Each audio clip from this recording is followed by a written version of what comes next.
What's up? Magandang tanghali mga ka-Gen-I. Once again, ito yung parapol na unit natin, mga followers namin sa tumatangkilik sa Gen-I. Since paangat yung Pasko, paangat yung December, naisipan namin na magpaparaffle kami.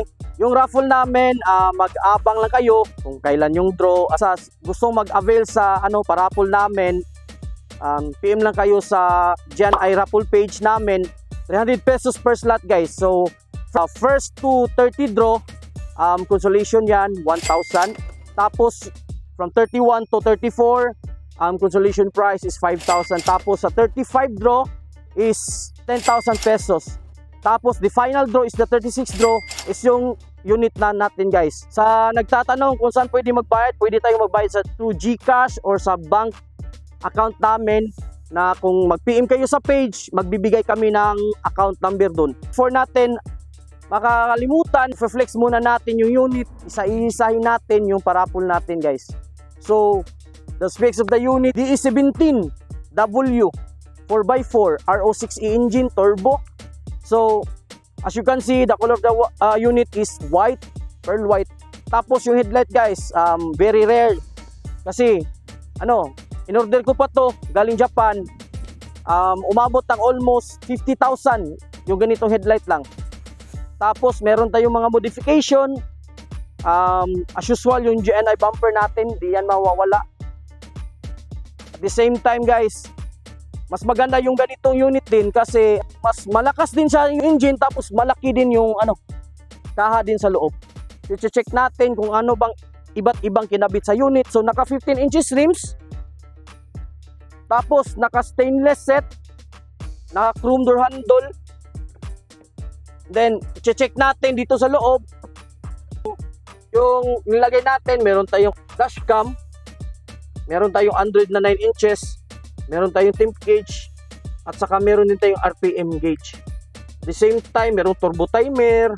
So pag ganitong unit guys, DE17W turbo, all power yan lahat. Auto fold side mirror, yung power window, power lahat from driver, passenger to second door. At the same time, naka VIP ceiling yung unit. Check natin. Naka VIP ceiling to. Tapos merong dual fan. At the same time, meron siyang bench type na back chair sa likod. So parang minivan siya na kay Ace pa. Kung makikita nyo, malaki at spacious yung ganitong unit. Mas malaki yung space niya kumpara sa DE64.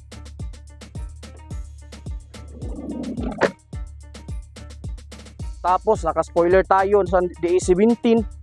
Naka-chrome din yung taillight niya. At the same time, merong backing sensor yung unit guys. So meron chrome wiper sa likod. Iba yung DE17W, yung taillight ng ganito yung taillight niya. Tapos meron siyang roof rail. Check natin guys. Good. So very spacious yung unit. Tapos naka VIP ceiling. Tapos yung ganitong seat, pwede nating ma-fold. Pwede nating ma-fold yan. Kung meron kayong gustong kargahan, pwede nyo may karga.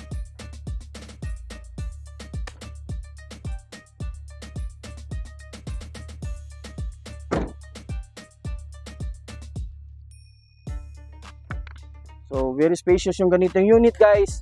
Tapos maganda yung accent niya. Yung interior niya, wood panel, yung iba't ibang panel ng dashboard wood. Ito din classic na wood na steering wheel. Mahal to, almost 5,000 yung bili ko nito. Sa mga top followers at top fan namin sa page at saka sa YouTube, mag-comment at mag-share kayo sa parapol namin. Mabibigay kami ng freebies, at saka during a raffle draw, may iba't ibang prizes kami na ibibigay. So anong hinihintay nyo? Mag-grab na kayo. Once again, ito na yung parapol natin na unit. Hindi kayo maghihinayang sa inyo.